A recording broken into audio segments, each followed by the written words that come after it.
aca mbokk yi ñu ngi leen di nuyu bu baax a baax mbégte la ñu am à chaque fois di jano giñ seen émission entretien avec tey ñu am mbégte fekk si Cheikh Thiam l'ambassadeur naka sekk ak moom waxtaan bu yaatu borom mouvement ma xew 3D tey jile ñu nar a sekk mu waxtaanee actualité wante it surtout lépp loo xam ne nii rek mu ngi ci réew mi ci wàllum politique ba ci sax mbirum géopolitique Cheikh ñu ngi lay nuyu mbégte di la fekk si sa kër tey di kontaan aussi ci dalal bi ñu dalal di la bàyyi nga nuyu gi lay teewlu. soxna Ndak baa ngi lay fay. di rafetlu franchement sa déplacement. ñëw ba sama dëkkuwaay. pour këpp ma micro pour ma wax ak askanu Sénégal loolu mbégte bu rëy la ci man. di nuyu sa technicien yi nga àndal. di nuyu waa télé bi. di nuyu suñu internautes yi ñuy seetaan ci Public SN. évidemment di nuyu borom kër gi muy Aïssatou Diop Fall muy sama xarit di Baye Fall dëggantaan ci Sénégal kenn du nattable ti bëgg gu mu bëgg réew mi mu jaral ko lu ne à risque et péril di nuyu sénégalais yi di nuyu waa ma réew comme ni nga ko waxee di nuyu waa Touba di ñaanal xalif général de Mouride mu yàgg fii te ànd ak wér ak xalif généraux yi ci réew mi di nuyu sama sëriñ Abdou Fatah mooy waajuram ñu koy wax sëriñ Abo Mbacke. sëriñ Abdou Fatam sëñ Fallu direct kooku suñu sët sëñ Tuubaa direct la. macha allah donc di nuyu sénégalais yi ñuy seetaan ci biir réew mi. ak ci bitim réew. di la nuyu une fois de plus encore yow it. ngay xale mais commencé am taxawaay macha allah bu ràññeeku ci métier journalisme. parce que dama lay suivre tey lay doog am occasion toog ak yow. mais bokk nga ci xale yi nga xam ni maa ngi leen di topp ñuy poser les véritables questions yi nga xam ni moom la réew mi soxla. ci Sénégal bii ñuy dem. kon mbégte la ma jàkk ma seq yow jotaay. en tout cas plaisir à partager faut le dire man mbégte la am janook yow tiitli nar seq yow waxtaan boo xam ne nii dina neex te it ñi koy suivre dinañ ci jàngee lu bëri dafa am ñoo xam ne nii dañuy ñëw comme man Ndak j'ai pas de pseudonyme mais ñeneen ñi dañuy ñëw andi ci beneen tur moo di tey da nga tudd Cheikh Thiam mais ñu yokk ci leneen mu di l'ambassadeur le pourquoi tey ambassadeur lu tax nga jël sa tur yokk ci mbir moom ne waaw poser nga question bu am solo bu Sénégalais yu bari bëgg a xam lu ko waral ndonte wax naa ci parfois ci ay plateau bu ma seqoon y compris sa njaatige fii ci kër gi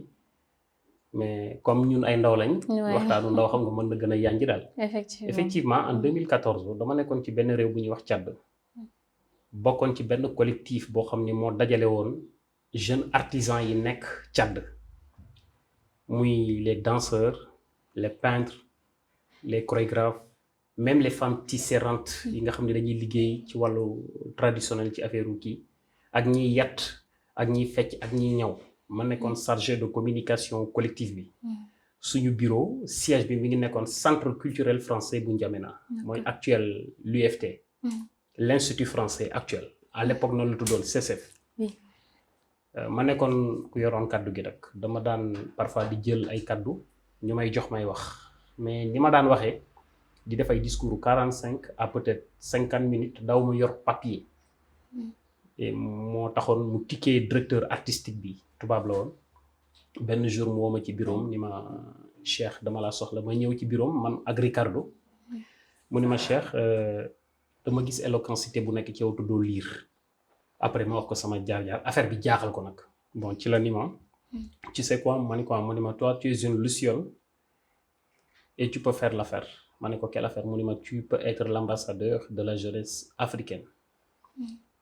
mu ni ma mais pour nga gëm ko il faut nga engagé wu ci pour nga doon ko il faut nga ñibbi sa réew dem engagé wu ci politique est-ce que tu aimes faire de la politique ma ne ko non j'aime pas faire de la politique mu ni ma si tu la fais pas elle te fera un jour il faut que tu prennes tes responsabilités tu as une mission à accomplir pour la jeunesse africaine loolu en 2014 bon j'avais pas pris ça très au sérieux 2016 2017 2018 ma dem Amérique 2018 2019 2020 2021 yàlla mi dara tawut ma xamante fa ak benn sénégalaise bu ñuy wax Didi Fall Dior Fall mu jiite fa benn fondation bu mag bu ñuy wax 1 Million Women fondation bi noonu la tudd fondation buy œuvrer pour les cas sociaux des femmes africaines yàlla dogal moom it mu am benn congrès bu mu invité ci bu mu organisé woon invité ci ambassadeur des États-Unis à l'ONU.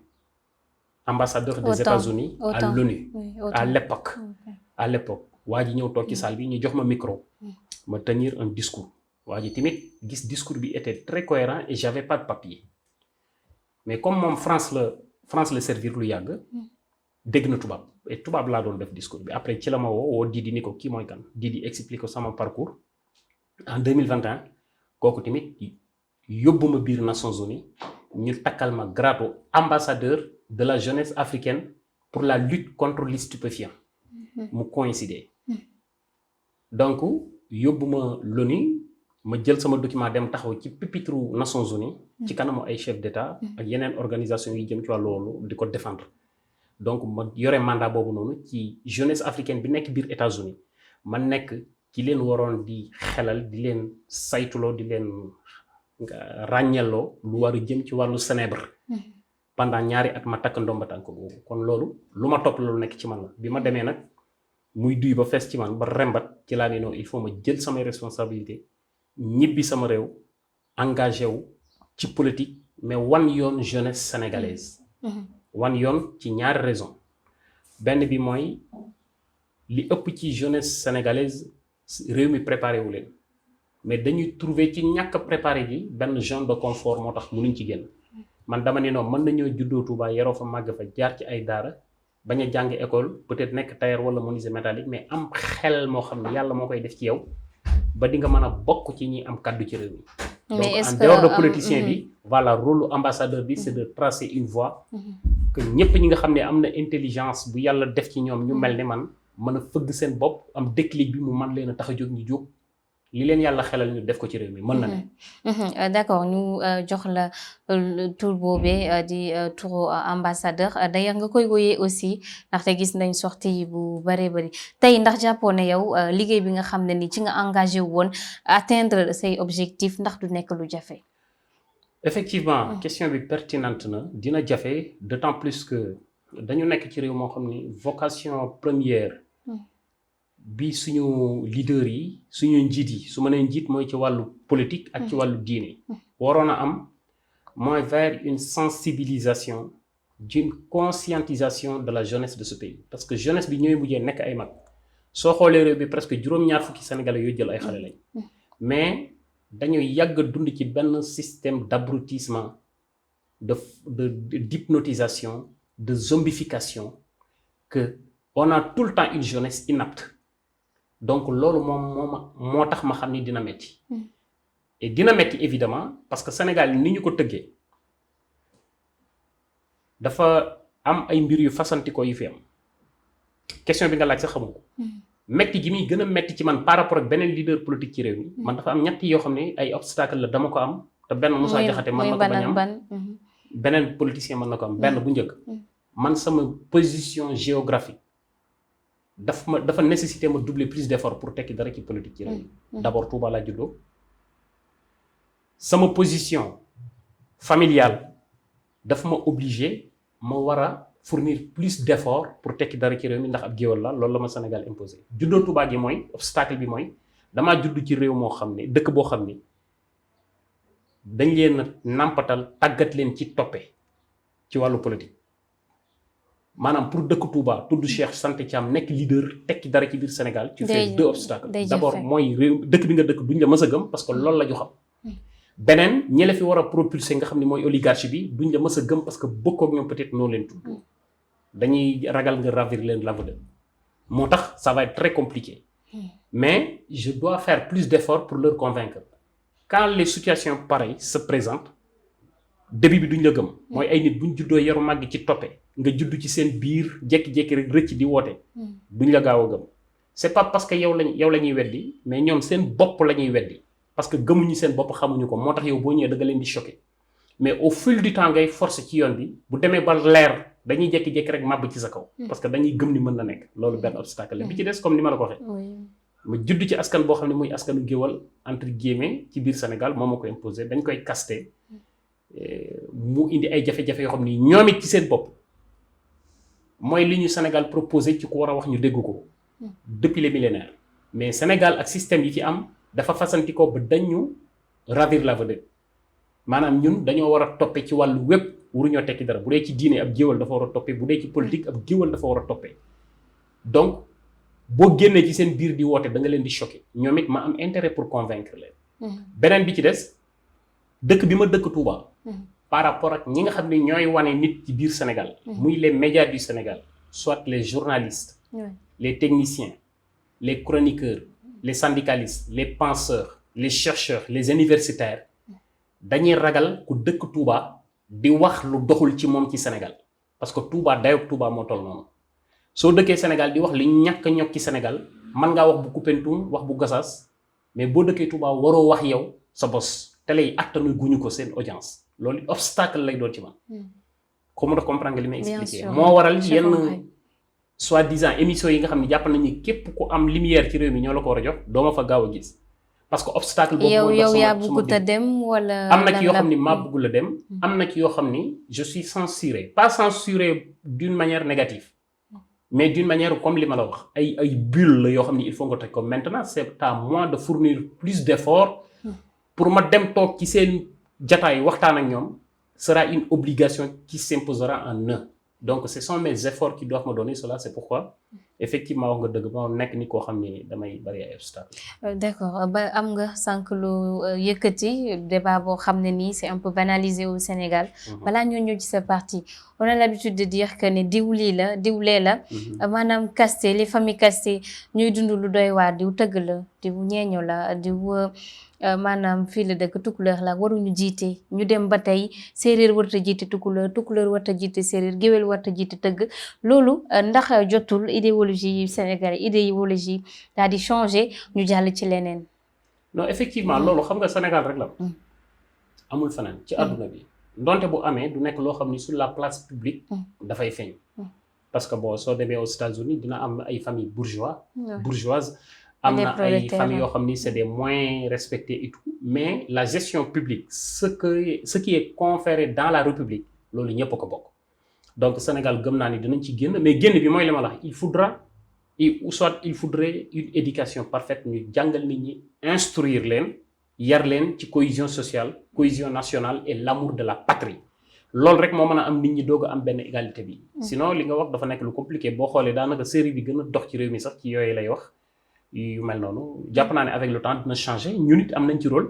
mais rôle fondamental bi état bi moo ko am te état bi loolu pour moom c'est un tabou comme yeneen sujets ni ñu nekkee tabou mënuñ ci dugg. effectivement lu doy waar la ci réew mi. et je pense que ne jot nañu romb ko ndax c'est un peu archaïque ñu wax ci nag Ma Réew 3D déjà mu nekk sa mouvement boo xam ne da nga ko taxawal. le pourquoi tur bi déjà Ma Réew 3D balaa ñu ñëw ci dem solo bi nga xam ne nii def nga ko. waaw xam nga laaj bu am solo pourquoi man malgré peloton parti yi nekk ci réew mi bokkuma ci benn ma ñëw créer parti bu bees du man ak ñi ma àndal comme ni nga ko waxee parti bi mu ngi tudd Ma Réew mooy patriote waaw patriote pas patriote populisme comme ñi ko fi nii defee. mais on a souvent l'habitude d'entendre que ku ne patriote ñu ne la Pastef nga woo. waaw d'accord xaaral ma ñëw Ousmane Sonko ak ñi muy àndal. c'est extrêmement intéressant li ngay wax ni mais dinaa ci ñëw. man ci ñaari phase moo tax. ñu tuddee ko patriote. Ma Réew baatu wolof la wolof bi olofu lébu la. li tax ñu choisir olofu lébu dafa nekk communauté boo xam ni. mooy communauté bi Sénégal moom. et am yu bari yuñ ci càmbare boo nee la communauté lébu da ngay sa xel day dem ci communauté bu bëgg seen réew et communauté bu dëkk ci xolu réew mi et communauté bu ànd ak métier la communauté lébu mooy communauté bi nga xam ni ñooy dugg ci gaal dem biir géej di fa def ay fan pour ut jën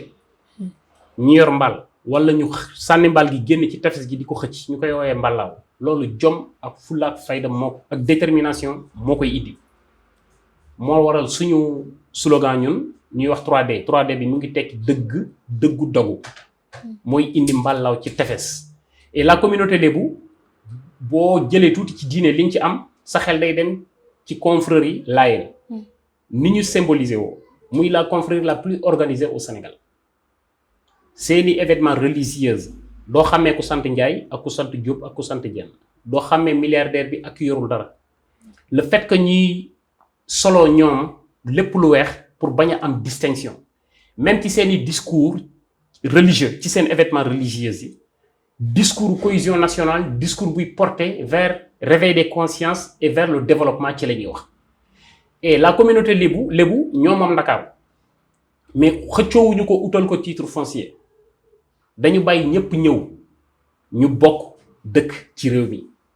la communauté lébu ñun ceddo yi nga xam ni dañuy préférer suñu diine wala ku yàlla di yabal di mel ni ñun di nekk nit ku ñuul nekk ci suñu réew Seydina Limamou Laye gëm naa ni mooy Seydina Mamad gëm naa ni mooy Issa mu ngi fi tëdd à 0,50 m et Sénégalais yëpp bu ñu ko gëmoon duñu dépenser 80 wala 90 milliards de francs CFA chaque année di ko yóbbu ci réew naar yi pour seet ab yàlla feta soo demee France français yi bu ñu bëggee dem gis yàlla benn ville bu ñuy wax Bordeaux la ñuy dem c'est en France fa la ñuy dem pèlerinage dafa sotti seen xaalis soo demee Italie italiens yi bu ñu bëggee gis yàlla wala ñu bëggee gis yonante bi Rome la ñuy dem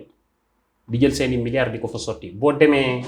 Israël bu ñu bëggee gis yàlla wala yonante bi Jérusalem la ñuy dem bu ñu amee xaalis fa lañ koy sotti boo demee ci Bouddha yi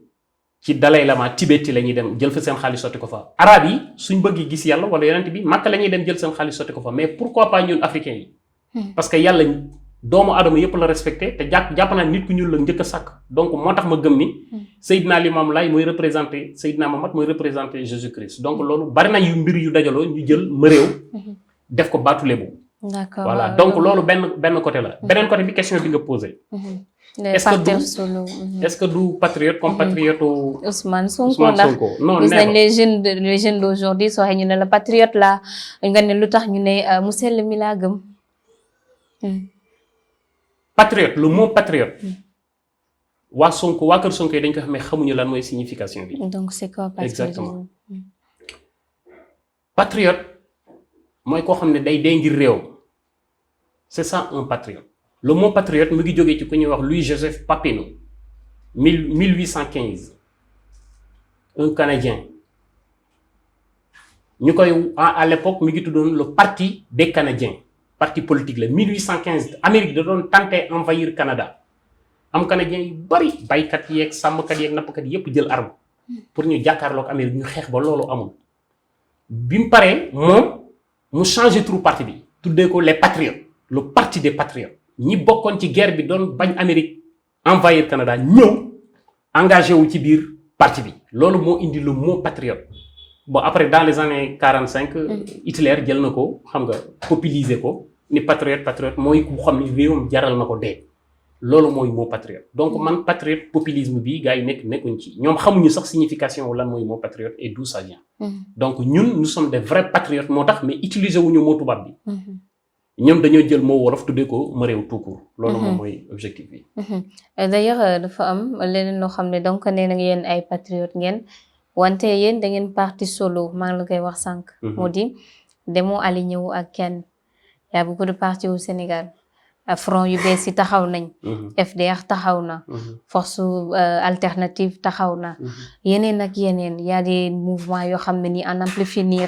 tey nga dem beru ji yow kese solo te xam nañ ne daanaka union mooy doole ndax dem bi nga dem yow kese du am ay problème ci sa parti ak ñi nga xam ne ni ñoom nga àndal waaw question bi am na solo effectivement créé nañu parti ñun comme ni nga ko waxee mais teewut mënuñoo beru parce que politique gu Sénégal amul kenn ko am monopole wala décret bi ciy dugal nit ak bi ko ciy génnee évidemment tudd nga FDR muy collectif boo xam ne man ci laa bokk te ay ñi incarné politique Sénégal de sa tradition ñoom seeni figure nga cay gis man jàpp naa ni ñoom seeni xarkanam wala seen jëmm ak li ñuy représenté ci politique gu Sénégal liñ ci mën a def nañ ko ndax Sénégal de 1960 à 2024 bokk na ci réew yi tane ci réew nit ñi ñuul ci Afrique ci continent bi mais ñoom la kon ñoom fi ñu mënoon a yem pic bi àgg nañ fa mais il faut mu am relève bi nag du ay xale yoo xam ne dañuy ñëw bëgg ko porter ci dajje ay fenn Ousmane Sonko wala contre régime Ousmane Sonko la ñuy détaché woo ci peloton wu paa yi pour jékki-jékki rek ñun nekk benn symbole munul nekk mais période bii moo laaj loolu période bii moo laaj comme Sénégal dafa nekk mango bu ñor di lang maanaam gësam rek mu wadd kenn ku ne jàpp nga ni nguuru Sénégal tey buy wadd mën nga ko intercepter moo tax nga gis ay jeunes yoo xam ni kenn ku ne mu ngi détaché wu. gis nga ay députés yoo xam ni assemblée ci législature bi jàll la ñu bokkoon def nañu ñaari discours ñetti discours affaire bi jaxasoo na ñoom détaché wu nañ créer ay parti loolu c'est naturel parce que ku ne jàpp nga ni Sénégal yaa ci jekk mais question yi ngay laaj ci la ñuy xamee kan moo jekk ci jiite réew mi comme ni nga ma laajee sànq lan la ñu indi ñun lu bees. loolu dinaa ci ñëw. FDR man su ma nekkee ci seen biir muy pas yooyu ngay wax. damay mel ni ku nekk ci envie théâtre Sciences Po. d'accord malgré am na lu ma yor lu bees lu ma indi loo xam ne jàpp naa ni moo mën a décanter réew mi. mais il faut ma jàng. da nga nekk di jàng ci waaw dama nekk di jàng ci seen i jotaay voilà. te boo nekkee ci seen biir ci ngay xamee ni yaa ngi jàng lu bari maa ngi koy jàngee ci seen biir. mais wóor na ma ni réew mi li koy jëlee fii yóbbu ko feneen loolu man ci sama parti la nekk parce que c'est une question d'information information yooyu mën naa ko xëy na bu ñu duggee ci biir débat bi. excuse-moi dinañ ci waxtaan mu di nga dem yow kese yaa beaucoup d'obstacles wax nga ko sànq ndax fi nga jógee fi nga yaroog ñoom seen ay mbir yoo xam ne ni ñooy déterminer kan moo nekk Cheikh Thiam. tey Cheikh Thiam fan lay puiser ses ressources pour mën a teg li nga xam ne ni moo di ses stratégies ba keroog ñu jëm ci yeneen niveau de politique. Tu as parfaitement posé une très belle question. balaa may ñëw ci fu may jëlee ressource pour teg il faut ma joxe samay image ba pare image bu ci nekk ma wax leen ni ma koy couvrir. lii nga wax ni moo war a jiitu cim réew. képp kuy politique da nga war a am couleur. pays yi développé yépp ci àdduna day am couleur ki koy jiite. soo demee ci dëkk bu mel ni Salvador mu ngi nekk ci Amérique centrale. dans les années passées rek. moo nekkoon le pays le moins sûr au monde. il y avait taux de criminalité bu gën a élevé ci àdduna bi. mais dafa am benn xale bu ñuy wax Najib Bukele. arabe la de. arabe bu nekk président ci pays du sud. xamal ni c'est parce que am na lu mu indaale. daf ni waa réew mi man bis boo leen ma fale lépp luy criminalité dinaa ko éradiquer ci réew mi. jamono yooyu Salvador moo nekkoon réew mi ëppoon crime ci àdduna bi. mais biñ ko falee au bout de 2 ans Najib Bukele dafa éradiquer criminalité tabax les plus grandes entreprises pénitentiaires au monde. jàpp bandi yi nekk biir Canada ci biir réew mi yépp biir Salvador tëj leen ci kaso bi. ñi ci war a rey ñu rey leen ñépp di gis mu def dëgg nit ñi def kaf mu réussir ko pourtant. il n'avait pas promis un développement infrastructurel économique mais bi mu éradiquer bandi yi ci la yooyu yëpp ñëw fekk si ko fi mu ne nii Salvador mu ngi détaché wu ci peloton bi nit ñi investisseurs yi ñu ngi daw di fa dem mu commencé nekk benn ville paradisiaque malheureusement loolu moom moo amul ci réew mi fii man nag li tax mu bëgg a jël réew mi ci base bi laa bëgg a tàmbalee sama couleur mu ngi jëm ci éducation. oui parce que j'ai pas eu la chance d'être éduqué dans ce pays. Ça veut dire j'ai pas eu la chance de mettre mes pieds dans la classe d'une école française. Et c'est ce qui est une violation de droits de l'homme totale. Dans la constitution du Sénégal, c'est prescrit chaque enfant né sur l'étendue du territoire doit bénéficier d'une instruction. Et 80% waxale yi judd ci réew mi ba fi may waxee ni jàngiwuñu pour ñetti phase. benn xëy na réew mi matewu ko parce que ñi jiite xamuñu nan la ñuy def ba couvrir éducation bi mu mat. beneen phase am na ñuy judd ci territoire yoo xam ne dañoo def sécession de la République. man judd bi ma juddoo Touba moo ma tere jàngi.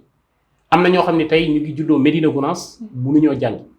am na ñoo xam ne ñu ngi juddoo quelque part dans le Fouta mënuñoo jàngi. c'est pas parce que seeni parents amuñu ko wala mënuñu ko.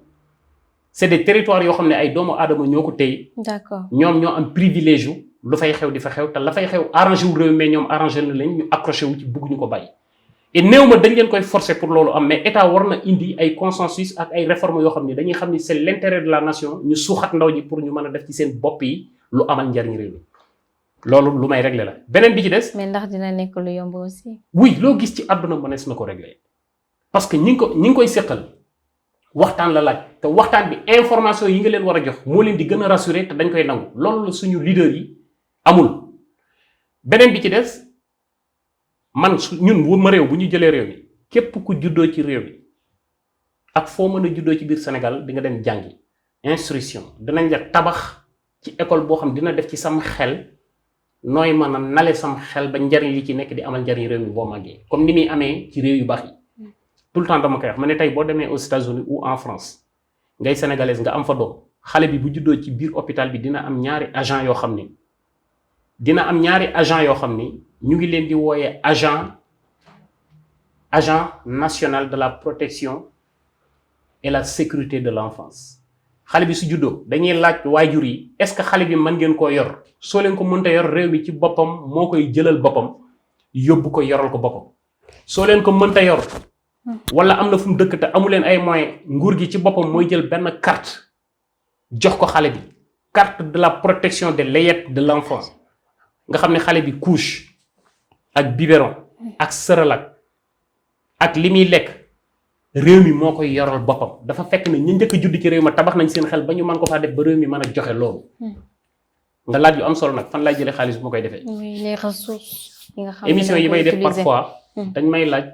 programme bi ma bëgg a indi ci biir Sénégal fan laa koy jëlee musuma cee wax parce que ñii mérito wuñu def dara sax ñu koy jël di ko def. mais yow danaa la defal exclusivité. ñun ci réforme yi ñu préparé ci ma réew. réforme yi léppi Sénégal dañ ko war a réformer. léppi Sénégal réforme yi ñu ci bëgg a def bi ci jëkk mu ngi jëm ci suñu politique étrangère suñu politique diplomatie suñu politique consulaire dañ ciy def ay réformes yu xam ni dina jur koom-koom parce que lépp a ngi ci biir nit ñi par exemple éducation bi ma ni ñun bu ñu jëlee réew mi képp ku judd ci réew mi di nga dem jàngi nga laaj ma fan laay jëlee xaalis bi c'est une question extrêmement intéressante dinañu def ay réformes consulaires yoo xam ni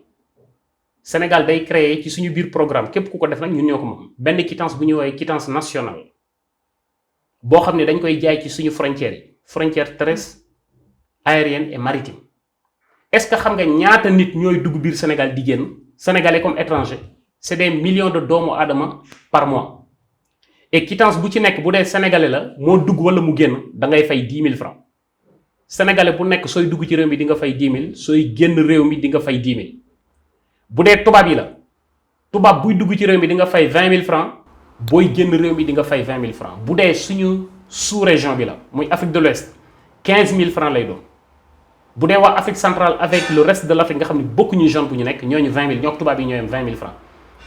donc loolu bi ñu ko calculer ñun xaalis bi ñu jox mën nañ cee tabax salle de classe yu scolarisé bépp xale buy judd ci réew mi de primaire à secondaire dinañu tabax école yi dinañu ut ci dëkk yu mel ni par exemple Touba ndonte waa dëkk bi bëgguñu xalif bi bëggul ci li ma dégg école am ci biir dëkk bi école française ci li ma dégg xaw ma ndax dëgg la am déet ndax gëw ma ni Sëñ Mountakha mën naa bëgg loolu ndax moom nit ku am xam-xam la mais comme dina indi coow te ñoom dañu am titre foncier bu leen Sénégal nagul dinañ tabax aux environnants li wër Touba ay écoles yoo xam ni dina mat sëkk scolarisé lépp luy xeetoog li wër département bi ba pare jënd ci ay bus yoo xam ni ci biir Touba képp ku sa doom toll ci jàng dinañ la jàngal oto bi dina ñëw jël si ko yóbbu ko jàngal ko jox ko lu mu lekk ba pare indi siwaat ko donc loolu ñun ñoo koy couvrir ci réforme yi nga xam ne ñu ngi koy def ci suñu système consulaire moom fa la alal jooju di génnee mais du ma dugg ci détail nag parce que gars yi voilà boo leeralee rek dañuy jël say mbir akimoo ko mbaa du boo liyee rek ñu akimoo ko en tout cas mbir mi am na solo it bari na mais devant vous dafa am keneen koo xam ne ni mu ngi fii moo di yéen vous êtes jeune loolu dañoo ne fi ñu toll nii leer des jeunes la ñu nekk ay jeunes ñoo nekk au pouvoir ay jeunes ñoo nekk di opposé wu tey nga jaanoo koo xam ne nii code de popularité am nekkatul lu ñuy natable ci réew mi ni nga xam notoriété bi nga xam ne it am na ko tey nekkatul lu ñuy natable ci réew mi selon yow Ousmane Sonko fan la puiser bi les codes de popularité ak notoriété tey lu ñu wax ñu ne Ousmane Sonko félicitations. Tu poses vraiment des questions très pertinentes. Ça me fait vraiment plaisir de poser des questions. C'est la première fois que je dégg Sénégal ku ko posé. Xam nga journaliste yi boo ñëwee di wax lan la ñuy wax. Pourtant contre ngeen ko waaye il est populaire.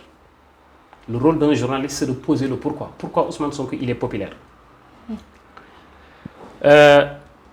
Déglu baax li ma lay wax. La popularité vient tout le temps de la médiocrité. Ah bon. waaw et dama koy étayer. La médiocrité, si la médiocrité était un brick d'aimant, c'est-à-dire d'acier,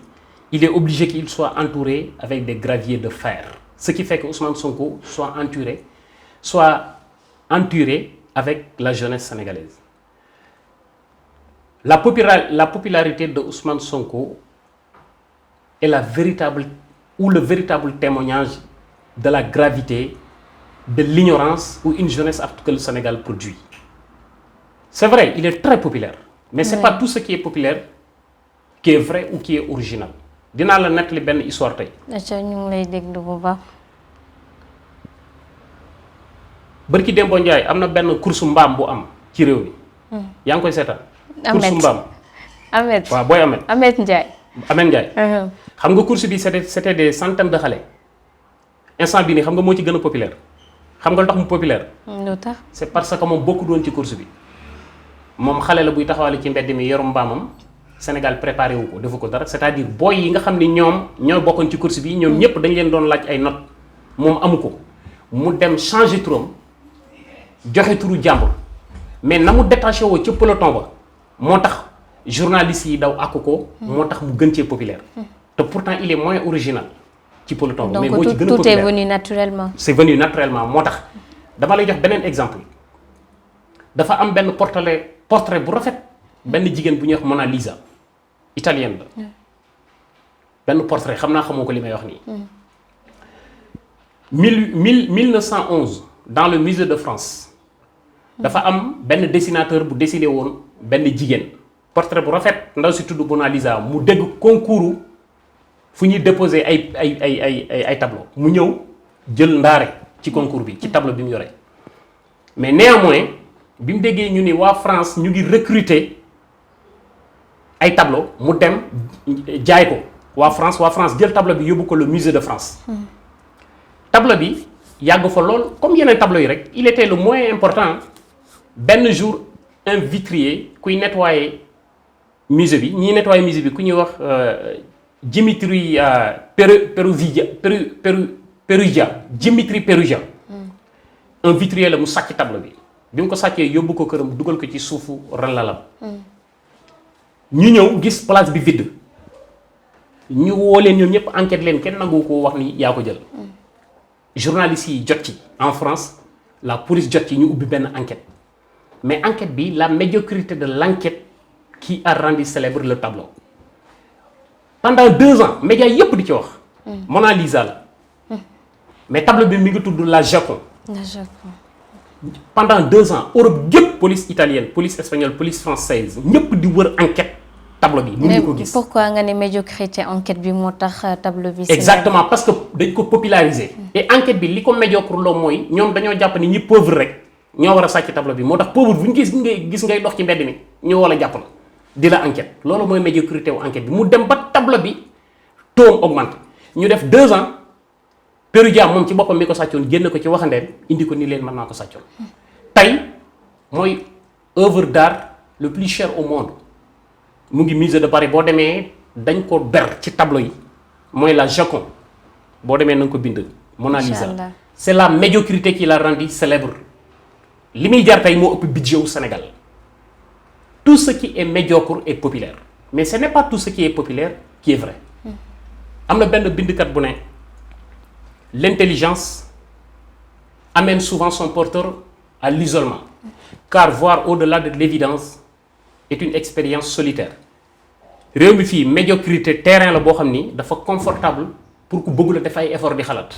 moo tax Ousmane Sonko offrir Sénégalais yi loolu ñu daw gis ci seen bopp. donc da nga jàpp ne la médiocrité la leen jox ba médiocrité boobu moo ko agsil tey. fi mu agsil mais ndax discours Ousmane Sonko amul une petite part de vérité aussi ci li nga xam ne ni wax na ko ba mu nekkee opposition ba tey jii mu nekk ci au pouvoir. une part de vérité ci lu mu wax. xam nga wax vérité dafa relative. même bu dee bu constant la mën nga ko wax mais mise en œuvre bi mooy problème. boo amul information yoo xam ni yow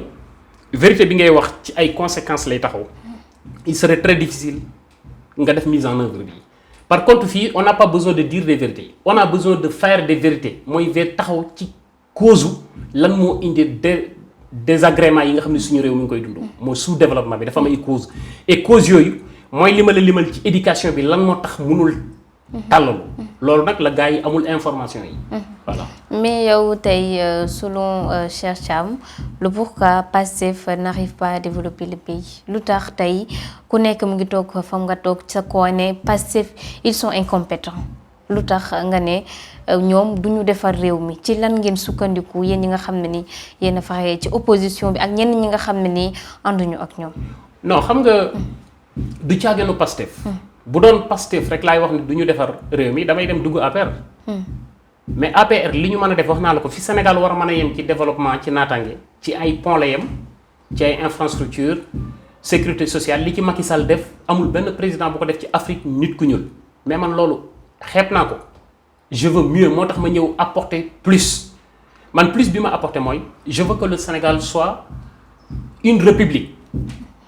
dama la wax sànq ni la y a des territoires qui ont fait sécession de la république sur le plan éducationnel sur le plan religieux ba état amul yenn capacité wu régler yenn problème wu yenn sénégalais yi parce que ci jataay yi ñu dëkk la wala territoire yi ñu dëkk tout le temps dama koy wax dama ni Sénégal day subir ce qu'on appelle la fatalité du destin la fatalité du destin Sénégal perd beaucoup d'énergie en essayant d'être le représentant de l'islam à travers le monde ce qui est un combat perdu d'avance même bu ñu ko réussiroon naar yi duñ ñu ci mas a jox considération tubaab yi bu ñuy wax ci diine duñ ñu joxoñ ñun te ñun on perd beaucoup d'énergie pour l'être deux interprétations yoo xam ne li ko causé mooy interprétation yi ñu am ci des idées venant de deux horizons une idéologie venant du péninsule arabique chez le bédouin et une autre idée venant du Jérusalem soit Rome mu chamboulé ñu moo tax nekkuñu l'un nekkuñu l'autre et mënuñu doon ki ñu doon loolu moo indi problème bi Sénégal am état am indépendance 1960 war a teg une république sur le tendu du territoire mais mu am deux pouvoirs am lu ñuy woowee le pouvoir religieux am lu ñuy woowee le pouvoir temporel bi mooy état bi pouvoir religieux bi da ko ëpp doole. tey jii aussi doole bi nga xam ne ni pouvoir religieux bi am na ko. wala amoon na ko. au temps de Abdoulaye Wade. Macky Sall. Léopold Sédar Senghor ñii dañu ñëw tey ñu ne ñoom wàññi nañu doole religion bi ndax jàpp nga ni loolu am na it. je vais continuer sama raisonnement tontuwaale sa question. d'accord Sénégal tey le pouvoir religieux gën a am doole ci biir réew mi tey et man. je suis pour deux raisons. ñoo stabiliser réew mi ci wàllu terrorisme parce que jaar naa ci réew yu bari Afrique gis naa li ko tal parce que amuñu cafka ak Sëñ Tuubaa ci seen biir bopp amuñu cafka ak Alaaji Maalik ci seen deret amuñu cafka ak Cheikh Maulana Ibrahima Niass wala bu Alaaji Cheikh Jili Mbay wala Baye wala bu Njuga Kebe wala bu Seydina Limaamu Laay bu Kunta ñoom li ñu tegoon mooy Sénégal bu am jàmm ak salaam. mais dafa nekk loo xam ni c'est devenu un gagne-pain par rapport ak leur héritier c'est vrai boo ko tegee ci balance li ñu indi ci stabilité réew mi moo ëpp mais ci wàllu koom-koom am na lu ñu yàq parce que am nañu lu ñuy woowee des temples de l'ignorance des laboratoires de lavage de cerveau et des cabinets d'hypnose bokk nañ ci li gën a am bobide nit ñi ça c'est une vérité suñu tegee Sénégal di ko waxtaanee nag mais ñoom ñëpp dañuy toog ñu xamal leen ni yéen a ëpp solo ci réew mi parce que la personne la plus influente au Sénégal c'est Khalife général de Mouride Khalife général de Mouride comme ni woon bul fanaan sa kër yaakaar naa boo fay fanaan doo fa fanaan ci jàmm mais loolu c'est un avantage pour le Sénégal mais ñu def très attention parce que buñ ci demee ba mu déséquilibré day affaisser la République mooy détails yi ma la jox sànq loolu on doit mettre ça sur la table et en discuter oui yéen a ngi indi lii li ngeen di indi moo stabiliser réew mi moo tax am ngeen mérite te mérite bi mooy nu ngeen def ba dund ci confort kooku Sénégal da koy assurer ngeen bañ a accroché wu ci abrutir nit ñi di leen dunde c'est ça que un leader doit faire suñu bëggee réew mi tegee ci ay dividendes su boobaa dootoo am réew moo xam ne da ngay am ay centaines de milliers de jeunes xale yoo xam ne ay 7 ans la ñuy am 8 ans di nekk ci ay mbedd di taxawaalu di yalwat mënoo am un pays sérieux une république sérieuse qui aspire un développement. Le développement durable, la clé, c'est l'éducation. Nous devons éduquer les enfants. Nous avons des systèmes d'endoctrinement. Nous avons des diine def ko ay bulle mu nekk ay mythe ñu tuddee ko daara ñu jël xale yi toll ci tàggatu pour defar réew mi ëllëg ñu dugal leen ci di def exploitation de l'homme par l'homme di leen jël di leen yalwaanloo te amul benn leader politique bu am capacité wu démanteler cela man su ma jëlee réew mi ñun waa ma réew amul benn xale buy juddooti ci réew mi di yalwaan du xale du mag. mais loolu promesse bu rëy la tey gis nañ ne am nañu ko xeex mais réussiruñu ñu bëri ñu ngi ko doon xeex ci ay président mais réussiruñu ba tey éradiquer phénomène les marchands li nga xam ne ni li moo di les mendiants les enfants de la rue. Oui, mooy li ma la c'est une question de volonté politique et c'est une question d'information. Dans la vie, il faut avoir de l'information pour pouvoir régler certains problèmes. Man dama ni la ñi koy régler mooy ñiy politique mooy ñi nga xam ne les sénégalais yi nekk ci confort jàng ñu jaarale leen ci ay cadres des privilégiés ñi génne ENA mooy sénégalais yi ñuy ber nga xam ne Sénégal moo ñu koy imposer ñoom ber leen jaarale leen ci benn cadre yow ñu def ci sa xel ni yow ki jaar ci cadre bi moo la war a jiite mais kooku amul les vraies informations de précarité du Sénégal man je suis le symbole des précarités du Sénégal man musuma dugg teg sama tànk ci ba mu école ci biir réew mi musuma dugg ci hôpital ci biir réew mi ba ma juddoo ba léegi kenn mënu ko wax du fii du feneen ci biir réew mi fii musuma teg sama tànk ci biir hôpital musuma faju ci biir hôpitalu Sénégal musuma teg sama tànk ci biir école Sénégal sama constitution defu ci dara. mais kon aussi ci impôt yi ndax yow est-ce que participer nga ci dara. mais bien sûr soo dul dem ci hôpitaux yi di fay xaalis. oui parce que maa ngi bitim réew.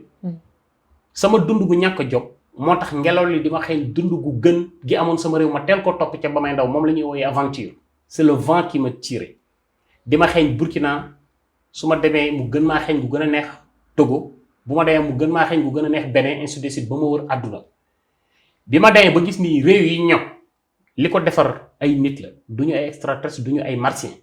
te Sénégal ci énergie am dépensé na ci def lu ñuy woowee un investissement humain ay sénégalais yoo xam ne dañoo choisir dund une vie d'opportunisme ñu ngi ci àdduna bi yépp bokk ci les plus grandes institutions li koy doxal ñu toog na ci jàmm man bi ma demee ba xam loolu ma xam ne ñun ñii dund gu déggan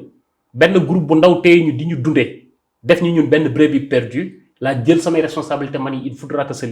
cela cesse mooy nit ñi bi ñuy jàng ñoom ay téere man téere àdduna laa jéem a jàng li ma ci xam moom laa bëgg a ñëw pour jariñ ko suñu réew mi il faut mu am un nouveau débat un vrai discours avec de nouveaux visages des gens yoo xam ne suñuy wax da ngay xam ne xooluñu neex ma Samba xooluñu lu neex ma Demba waruñu lu naqari Biram xooluñu lu neex Bàcc réew mi suñu slogan moo ko desee dëggu dogu te yàlla xam na ni ci loolu lañ donc leur jubal jubanti da nga jàpp ne ay waxi kese la. non du ay waxi kese ndax slogan bu rafet la jubal jubanti mën na ne mais su dëgg amul jub du mën a am parce que jub mi ngi jóge ci dëgg ndax dëgg gi mooy teg yoon wi su dëggu amul dëggu jubbanti mënta am su dëggu amul jubbanti mënta am su dogu amul jubbanti jubal du mën a am parce que il faut nga dogu mën a jubal moo tax mu nekk war a nekk 6D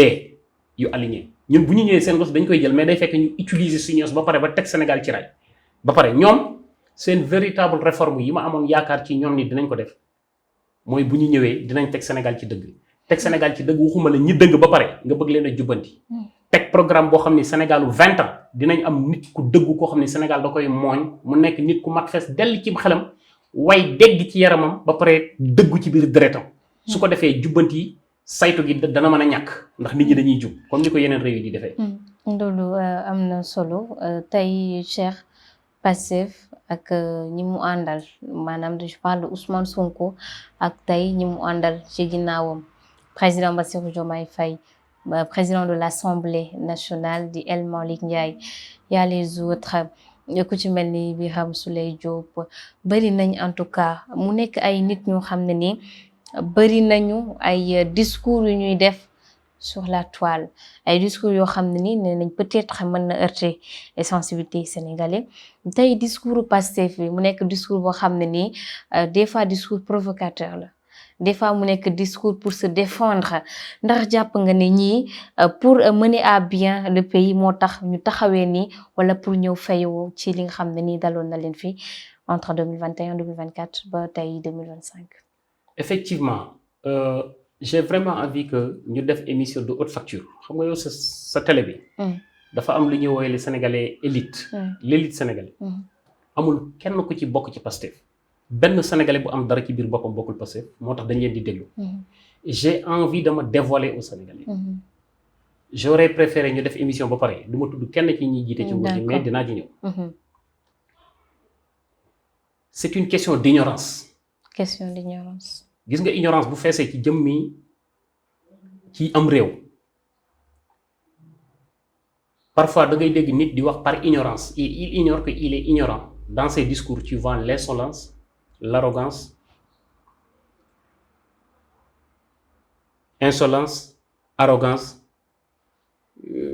lépp nga ci gis moo waral erreur yi ngay détecté nii ñoom bu ñuy wax c'est vrai man su ma leen di déglu ñuy wax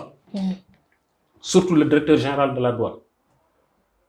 qui a extrêmement du boulot dama naan est-ce que ñi am nañu seeni facultés yi war ci ñoom est-ce que ñoom sincèrement seeni nag naan si nañ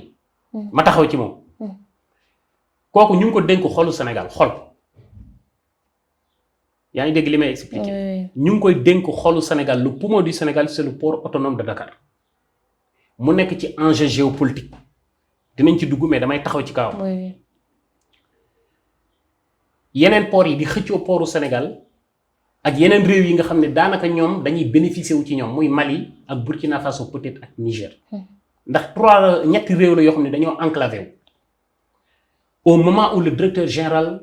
du port autonome de Lomé mu ngi def ay va-et-vient entre ces deux pays et sa ville et son port pour négocier liy daan jóge fii jëm foofu nan la koy xëccee kii moom mu ngi wër di def ay conférence de presse di werante di xuloo di raconter ay balivernes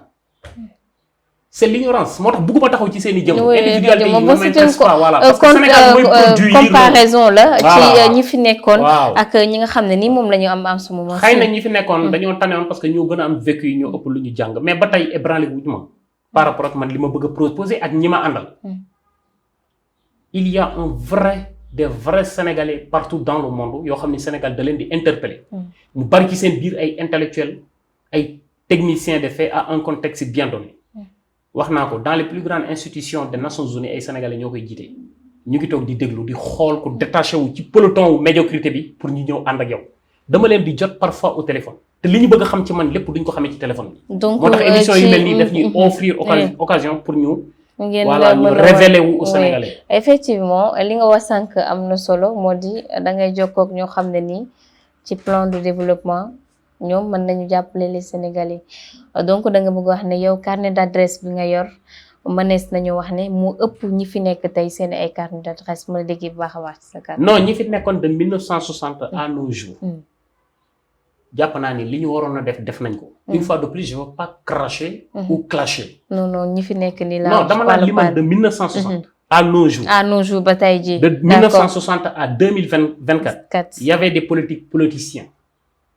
Mais ils essayaient de faire ce qu'ils pouvaient. De 2024 à aujourd'hui, nous avons à la tête de ce pays des manipulateurs, des menteurs, des hypnotiseurs, des charognards, des trouillards, des va-nu-pieds, des analphabètes, des illettrés, des charlatans. C'est des prédateurs de l'ignorance. Ils vont rien faire. moo tax bëgguma ñu taxaw ci ñoom. voilà xamu na comprendre nga. j'ai compris voilà donc on va laisser tomber. d'accord effectivement comprendre na en tout cas da nga ne da nga bëgg a andi lu bees. exactement lu bees loo xam ne ni Sénégalais yi ci la ñuy taxaw te lu bees loolu noonu ñëpp moom la ñuy laaj. du man. ñun. yéen mooy ma réew. xam nga damay togg ak ay journalistes ñu may laaj. mais yow question yi nga obligé man ma génne ko. am na ci yu ma togg ak sa patron sax te mënuma ko woon a génne yow yaa ko génne ci man. mooy les Sénégalais lucioles ils sont partout dans le monde ci biir réew mi comme ci bitim réew ñi nekk bitim réew war a ñëw dañoo war a dalal seen xel xam leen ni y a une nouvelle génération alternative boo xam ne dañuy proposer un vrai discours ci transition bi Sénégal jëm ñi nekk ci biir réew mi doon daw ay saaga ñu permettre leen ñoom it ñu xam ni le Sénégal sera à la recherche de 10 heures de vérité te loolu ñun la ñoo war a dajaloo ñu jël réew mi ñu defar ko. c'est important. jël réew mi defar ko sànq da nga wax lu am solo nga ne ñi fi nekkoon dañ ko yàq reconstitution. ndax dina nekk lu yomb ci yéen ñi nga xam ne nii yéen ma réew ngeen bees reconstruire ndax bu lu ñëwee da ngeen di tojaat normalement parce que ñoom liñ fi def baaxut mais soo leen tojaatee reconstitution bi ndax lu nekk lu metti waaw une question pour les Sénégalais extrêmement importante. ñun du ñu toj. doo leen toj am na lu fi nekk. wax naa la ko mënuma nekk ku contradictoire de 1960 à nos jours sama parcours bi ma def wër fanweeri réew ak lu topp ci Afrique. gis Sénégal Afrique nit ku ñuul mu am lu mu ci tane. nee naa la ñi fi nekkoon loolu ñoom def nañ ko li des mooy li ñu war a def ñun xam nga man sama métier lan la man tailleur la. non comme Abdou Nguer voilà comme Abdou Nguer président Diomaye day jël ay mesures rek mais xam nga mënut a ñëw. non waaw foo ko fekk mu ngi jël ay mesures. exactement ñun yow boo amoon taille basse bu yàqu. boo xam ne sa taille basse la ngay am coow wala nga xotteeku wala mu xotteeku nga indil ma ko pour ma réparer ko damay jël sama centimètre teppi volant bi nattaat taille basse bi repassé ko ba pare jëlaat volant bi repassé ko doo ko cee tegaat ras ko Sénégal dafa nekk réew moo xam ne dafay du lu ñuy toj dafay yàqu dañ ko war a réparer moo tax ci diggante centimètre boobu may yor entre 1 ak 0 entre 1 ak 0 ci la xelum doomu aadama nale loolu ba lépp li jag ci àdduna fa la ko jëlee moo tax Sénégal ñun ñoo ko war a jël defar ko su ma nee tailleur yi mooy képp koy natt rek muy tailleur di menuisier métallique menuisier bois maçon électrification fondeur soudeur vulcanisateur ak kuy defari dàllu cordonnier te ñooñu ñooy absorbé ci liy ëpp ci liy jariñ ci doomu aadama 98% des Sénégalais yi foofu la ñuy yëngu ñun ñoo war a jóg nag te pourtant ñun ñooy dund gu déggan moo tax man la ñun ñoo war a jël ñun ñi nga xam ne xam nañu jafe-jafe réew mi ñu jël réew bi pour defar ko loolu mooy suñu différence ak ñoom ñii ils sont pas responsables de ce qui se passe dans ce pays c'est le Sénégal qui est décidé ainsi qui s'est conçu ainsi si ce mot existe donc il faut ñu toog ñu waxtaan ñu ne ñun daal ba àdduna bi soppi ko ba léegi ñun nit ku ñuul dañuy suivre rek nous sommes des suiveurs dans le globe nag tout le temps dama koy wax ma ne pourquoi amul benn réew oui mooy li ma la wax parce que on n'arrive pas se dévoiler la face on n'arrive pas à enlever nos cagoules on n'arrive pas à se dire des vérités africain loolu moom mooy da ko allergie dëgg moo tax base départ boo gis ci àdduna dëgg la il faut ñu teg dëgg ci réew mi ak foo mën di nekk tout le temps damay wax ni Sénégal dafa am ëkk gu ko téye pour mu dem ëkk dama koy répéter di ko répéter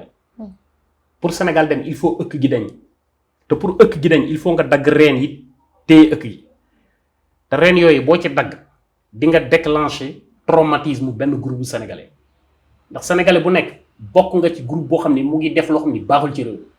suñuy wax bu keneen da nga ciy ànd di ko gis mais bu ñuy wax sa bos day déclencher traumatisme ba doo ko gis du la neex moo tax politiciens yi di wax sénégalais yi li leen neex di bàyyi li amal njariñ réew mi Sénégal ku koy defar doo wax lu neex sénégalais yi da nga leen di wax dëgg. dëgg googu bu tegee rek Sénégal développé te problème boobu la pays Afrique yu bari am. malheureusement en tout cas wax nga pays Afrique yu bari noonu la ñuy def sax def transition wax ci géopolitique ñoo ko doon gisandoo sànq mu di li xaw Burkina Faso attaque yi nga xam ne ni am na insécurité bi nga xam ne ni it mu ngi wëy ci les pays d'Afrique selon toi Cheikh lan moo ko waral lan moo tax tey ñun amatuñu benn information ci terrorisme bi nga xam ne ni dugg na ci Afrique nar de massacrer benn par benn. Une question encore extrêmement intéressante et moo waroon a nekk question d'actualité actuelle du Sénégal moo tax su ma gisee yi xew ci Assemblée nationale bi premier ministre bu nar a lagar yi fi nit ñuy wax ma nga fa toog di raconter ay balivernes. non il a non mais j'arrive. Il y a un très grand danger qui est en train de nous guetter. Au moment où je te parle la plus grande organisation terroriste d'Afrique Boko Haram mu ngi def allusion mu ngi affilié wu mu ngi juboo ak Janim bu Mali c'est la deuxième plus grande organisation terroriste bu Afrique de l'Ouest après Boko Haram c'est Janim ñu ngi dox ay médiation seen diggante ak la Zawat les indépendantistes touaregs maliens et les algériens ñu ngi def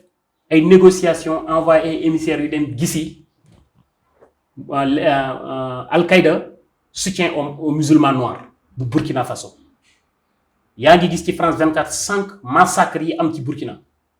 c'est ça les enjeux actuels la sécurité et la géopolitique malheureusement li ma la wax nous sommes dans un pays inondé de l'ignorance moo tax peuple fii duñu leen wax li gën ci ñoom te terroristes yooyu bu ñu demee ba juboo imagine toi ay indépendantistes yuy négocier ak ay terroristes te bokkuñu woon gis-gis ñi nangoo jógee ci li gënoon a garaaw ci seeni texte mooy charia orthodoxe ñu nangoo ko allergie parce que dafa am lu indépendantistes yi exigé mooy lan mooy Jani ak Al-Qaïda ñoom dañoo bëgg a instaurer charia bu ñu jëlee Afrique de l'Ouest Touareg yi ni leen déedéet parce que xam nañ ni bu ñu taxawee foofu tubaab bi duñu leen jàppale ñoom ñu nangoo dellu ginnaaw moo waral massacre bii ngay gis ni te armée yooyu suñu juboo ci seeni waxtaan terroristes yooyu ba encore amul benn pays réew Afrique de l'Ouest bu leen mën a dékku en armement te ñu ngi fii à 0,50 suñu ay frontières c'est extrêmement grave et ça sur le plan de la sécurité su ma ñëwee sur le plan de la diplomatie damay ñëwaat rejoindre li ma doon wax ci Waly Diouf Bodiang la CEDEAO ak Union africaine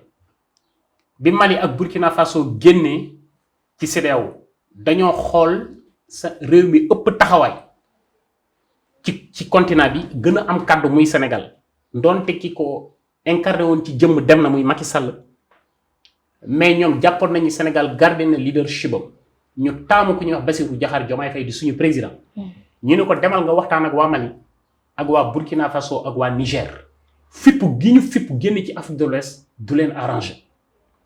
du ñu arrangé te bëgguñu leen a cong ci wàllu arme wax leen ñu dellu si waat ñu jox ko mission bi ni ko danañ la boole ku ñuy wax Faure Gnassingbé muy président wu Togo muy président bu déggoon ñëpp nekk mag bi ñu demee ñetti réew yi Faure Gnassingbé lañ doon déglu mais dégluwuñu Diomaye parce que xam nga lu ko waral. lu tax dégluwuñu le président Bassirou Diomaye exactement dafa am ñoom bi ñuy opposé wu ku bokkoon ci ñoom nekkoon seen njiit ñu koy Ousmane Sonko muy wane di signaler gauche di virer droite xam nga loolu à distance mën na jàll ci ñag yi mën na jàll Sénégal mais de près ñoom dañ lay teg ci ay balance Ousmane Sonko ñoom bi ñu jëlee réew mi mu jël avion njëkk a dem Mali bi mu demee Mali ñu teg ko ci ay balance pesé ko mu woyof toy question yi ñu ko fa posé il n'avait pas les capacités de répondre ñu xam ne le gars est une coquille vide montage la woon ñu pare moo tax Diomaye joxuñu ko gëdd ba non seulement joxuñu ko gëdd ba il n'arrive pas convaincre ay yes pour ñu dellu soit ci biir Afrique de l'Ouest excuse-moi CEDEAO woon foqati Union africaine foqati mission bi ñu ko joxoon léegi ce qui est grave est une humiliation extrême ñetti dëkk yooyu ñu woo Faure Gnassingbé ni ko ñun ñett ñi ñëpp nous sommes des pays enclavés au milieu du désert amuñu géej amuñu port te li ñuy dundee li ëpp ci suñu li ñuy dundee dañ koy importer portu Abidjan la daan jaar ak portu Dakar ak bu Mauritanie ñooñu ay dëkk la yoo xam ne ils se disent démocrates te ñun dañoo bëgg a nekk ay dictateurs ndax dañoo laqatu ci seen ginnaaw yooyu bëgg a nekk ay dictateurs dañoo bëgg a débarrasser wu ci ñetti dëkk yooyu léegi yow comme yaa ñu gën a jege yow Faure Gnassingbé te yow it dictateur nga négocier ak yow mooy gën a yomb dañoo bëgg a pare ci ñi yow ñu jël sa port bi di ci jaarale suñu yëpp l'économie réagit. donc noonu la ñu jaaree. non genre économie réagit. obligation qui s'impose à Faure Gnassingbé mu xam ne loolu entre démocratie ay bokk ci communauté africaine souveraineté mu réew stabilité wu réew économie la te ñetti réew yooyu suñu jëlee portu Togo def ko seen port dina booster économie wu Togo. moo tax Togo bëgg a détaché wu ci CEDEAO au moment où je te parle ministre des affaires étrangères bu Togo rédigé na lettre bi nga xam ni bu ñu ko voté à l'Assemblée nationale ñoom dañuy génn ci CEDEAO dem rejoindre AES pour des raisons économiques. pour des raisons économiques. bërki dem bi ñuy dem di seeti Cheikh Mahi Niass à Kaolack ñu nag waa FDR dafa am benn kilifa bu ne bi ngeen déparé Dakar bi ngeen accès yàggut matul 2 heures de temps. mu ne lu tax ma laa leen bëgg wax ñu ne ko lan la mu ne camions yi daan jógee Mali di ñëw ci port bi ñoo wàññeeku mais bu doon à l'époque ci route nationale bi Mali di wóolu Sénégal di fi jaarale léppam boo déparé Dakar di nga def 5 heures bala ngaa agsi Kaolack juste pour te dire que ñu ngi koy wàññi te day dem ba jeex xaw ma la comprendre nga li may expliquer. bien sûr. voilà c'est extrêmement important ñu ngi réew mi li ñu fi war a waxtaanee wax ñu ko parce que ñi ngeen di këpp ñi micro wax ji dafa bari ñëpp a jóg di wax ju bari te ñi ciy wax waxi nit bariwuñu malheureusement mais bu ñëpp melee ni yow xale yi doog a commencé laaj léegi réew mi am débat. d'accord ñu jeexale ak daanaka moo di li nga wax sànq économie bi day jouer ci moom Bassirou Diomaye Faye taxawaayam mais surtout CEDEAO ak problème yi nga xam ne ni am nañ ko tey le phénomène de France dégage ndax it nekkul di jouer rôle ci massacre yi nga xam ne ni ñu ngi koy gis ci yenn pays Afrique yi. waaw wax nga laaj bu garaw Emmanuel Macron président France il y a 4 mois ci ginnaaw dafa génn mu ne réew yi nga xam ne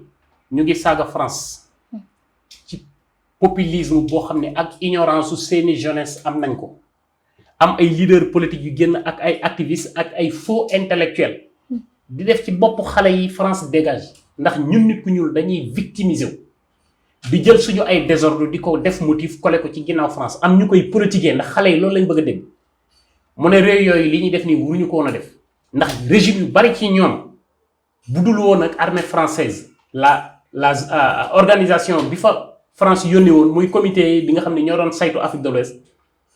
MINUSMA tey régime yu bari ci ñoom du ñu nekk ci seeni nguur mu ni ingratitude n'est pas consultée à l'homme ou n'est pas transmis à l'homme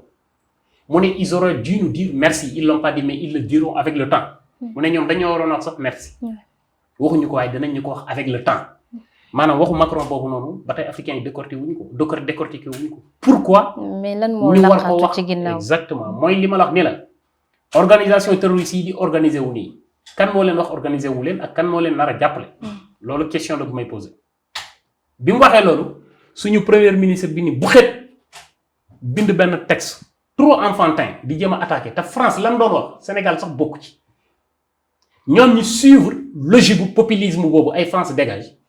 ay dañuy dindi base française soxna si suñu état yi am nañu information mais amuñu renseignement c'est la France qui donne ces renseignements parce que France mooy Italie mooy Angleterre mooy Amérique mooy Israël et satellite yi nga xam ne ñooñu tiim yor ay bët am ay lentilles yoo xam ne ñoo mën a gis caay-caay yi fu ñuy jaar ak fu ñu jëm loolu français yi ñoo ko yore Burkina dàq France Mali dàq France Niger dàq France ngir populisme moo tax France dem renseignement amatul non seulement dem na mais du ma njort ni day toog rek téye loxo parce que ils nous diront merci avec le temps boobu laa bëgg a xam sincèrement lan mooy day te jàpp naa ni ci déstabilisation bi jàpp nga ni dox na ni non mais non bëgguma wax dara parce que xam nga man français yi au ak ñoom benn problème te bëgg naa ñu jàppale ko ah bon ah mais maa la wax loolu yow waxoo France dégage déedéet ci àdduna ah bon mais loolu ban parce que ñu ne ñoo ne rupture daal France dina dem mais bu ñëwee andiwaatee France moom dina doy waar de Cheikh. non soxna si suñu diggante ak France. dafa am historique. dafa am histoire boo xam ne ku xamul nu àdduna di doxee. ku amul dara ci sa biir bopp mooy taxaw naan France dégage. suñu maam yi.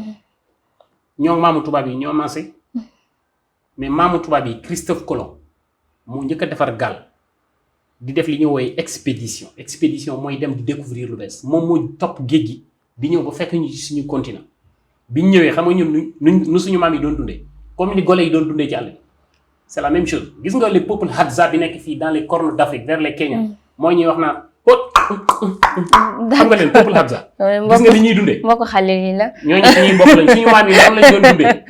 tubaab yi ñoo ñëw lépp lu ñu xam maag yow di ko def tey tubaab bi moo tax. d'accord arabe bi mu ñëwee. daf ñoo forcer di ñu jàpp di ñu dóor di ñu rey di ñu jàpp jàmm di ñu imposer diine. pour des fins de gagne-pain.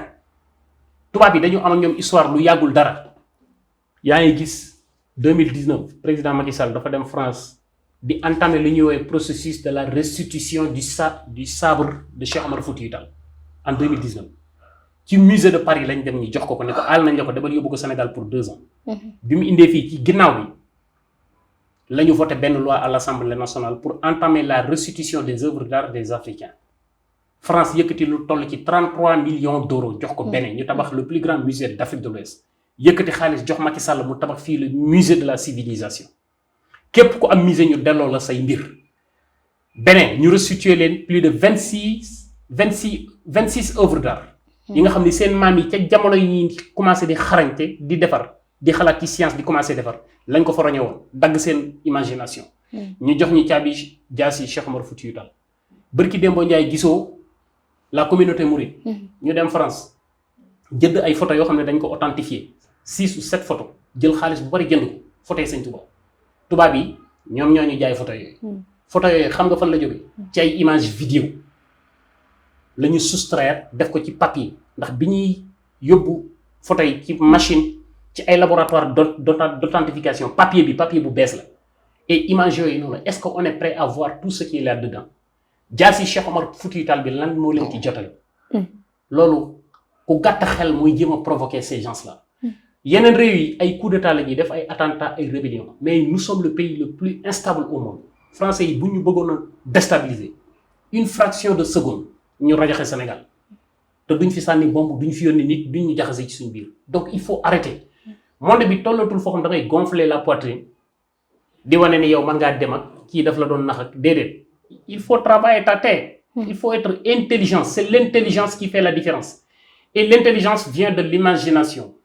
l'intelligence qui peut nous permettre de rentrer dans le monde de la créativité tu vois ce que je veux dire débat dina am ci réew mi de soxna si moom la ñuy ñaan tamit en tout cas waxtaan bi am na solo à chaque fois nay baax aussi génn un peu ci zone de confort mbir yi ay diw nee na diw wax na te teg ay loo xam ne mun na développer réew mi en tout cas man su ma déggee nga ne toogoo si ban dama naan boo toogoon si ban nan lay demee donc loolu laay wax exactement parce que y a tous les bagages bon loolu sama kii personnel la en tout cas Cheikh Thiam l'ambassadeur ñu ngi lay jaajëfal bu baax a baax leader du mouvement Maréew 3D mbégte lañ amoon doon sekk yow bi les entretiens di la bàyyi nga tàggoog ñi la doon teewlu. waa li ko wax sànq dama koy dégg souvent toogoo ci banc boo toogoon ci banc nu muy demee su ma toogoon ci banc ni muy demee ci sénégalais yi nekk ci réew mi noonu lay demee ci man waaw parce que tous ceux qui ont changé le cours de l'histoire mooy ñi l'histoire préparé wu su ma toogoon ci banc damay bokk ci même produit bi Sénégal programmé ci zone de confort bi nga nekk kii nekk ci ñi ne ci réew mi nekk ci du ma ko mën a génn mais le fait que j'ai pas été préparé moo waral ma am beneen préparation toog ci banc mooy jàng ay livres yu nit di bind man damaa dem jàngi livre adduna bi mooy kitaabu dunya li ngeen di xalaat ak li nit ñi bind ci la nekk moo tax mën naa am plus d'information religion yi sax bi muy wàccul ci ñu jàng mooy ñi am capacité wu voir au-delà de l'évidence comme ni ma la ko waxee malheureusement c'est une expérience solitaire moo tax je suis dans la solitude il y a une majorité silencieuse qui nous suivent j'ai intérêt à les convaincre Sénégalais yu bari ñu ngi toog di douter ci man moo tax li nga ma offrir nii comme occasion c'est une occasion en or pour ma dévoiler aux Sénégalais ma ni leen il faut ñu ñëw ñu àndandoo ñu nangu réew mi defar barke borom Touba réew mi dina am débat. Badou macha allah merci beaucoup à vous merci beaucoup aussi à nos fidèles am internautes ñu toogoon di teewlu di leen jaajëfal bu baax a baax ci seen fidélité di remercier bu baax a baax monsieur Thiam. ci bi les débats di remercier ki nekkoon ci cadrage bi montage bi ak son bi comme tous les jours d'ailleurs di Ibrahima Khalilou jàngeen jëf mbokk yi d'ici là portez-vous bien di leen jox dig daje ci beneen numéro de votre émission Entretien avec